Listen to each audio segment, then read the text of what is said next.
Close. Former Major League Baseball pitcher Roy Halladay died when a plane he was flying crashed into water in the Gulf of Mexico. Halladay was certified and licensed to be a pilot last November. USA Today Sports. Two-time Cy Young winner Roy Halladay died when his single-engine plane crashed in the Gulf of Mexico on Tuesday, according to the Pasco County Sheriff's Office in Florida.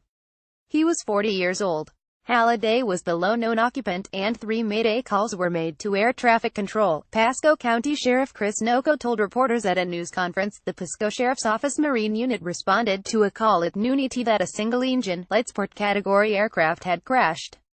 The county's fire department and U.S. Coast Guard also responded. When the deputies got out there, they hoped it would go low enough that somebody could have ditched it, Noco said. More news. National Transportation Safety Board spokesperson Terry Williams told USA Today Sports that the agency's investigators are scheduled to arrive at the scene of the crash Tuesday evening. The FAA will release the aircraft registration after local authorities release that information. The Federal Aviation Administration will investigate. The National Transportation Safety Board will determine the probable cause of the accident, FAA spokesperson Kathleen Bergen said. Halladay was 203,105 with a 3.38 ERA in his career and in 2010 became only the second pitcher to throw a no-hitter in the postseason. His 16-year career began in 1998 with the Toronto Blue Jays until 2009. He spent his final 4 seasons with the Philadelphia Phillies before retiring in 2013. He was an 8-time All-Star and finished in the top 5 of the Cy Young Award 7 times. All of us at baseball are shocked and deeply saddened by the tragic passing of former Toronto Blue Jays and Philadelphia Phillies pitcher Roy Halladay, said Commissioner Rob Manfred in a written statement.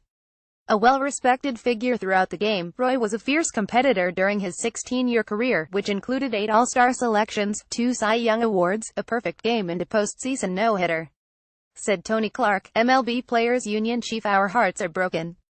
Roy Halladay was not just one of the greatest competitors, but was also among the best men in our generation of players. The sports world took to Twitter to mourn the death of former Major League pitcher Roy Halladay.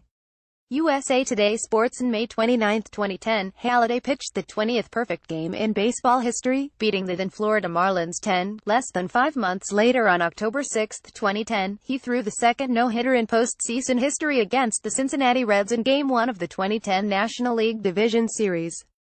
After the 2013 season, he signed a ceremonial one-day contract with the Blue Jays and announced his retirement from baseball due to constant back injuries. Halladay is survived by his wife Brandy, and 2 children, Ryan and Brayden. Photos. Roy Halladay through the years.